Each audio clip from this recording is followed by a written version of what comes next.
Үй жиһаздары. Слушайте и запоминайте, как правильно пишутся и произносятся слова. Кереует. Кровать. Кереует. Тартпа. Сурма. Тартпа. Сөре.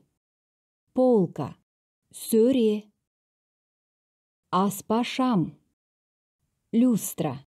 Аспашам. Үстел. Стол. Үстел. Айна. Зеркало. Айна. Клем. Ковер. Клем. Орындық. Стул. Орындық. Подписывайтесь на наш YouTube-канал и изучайте казахский язык.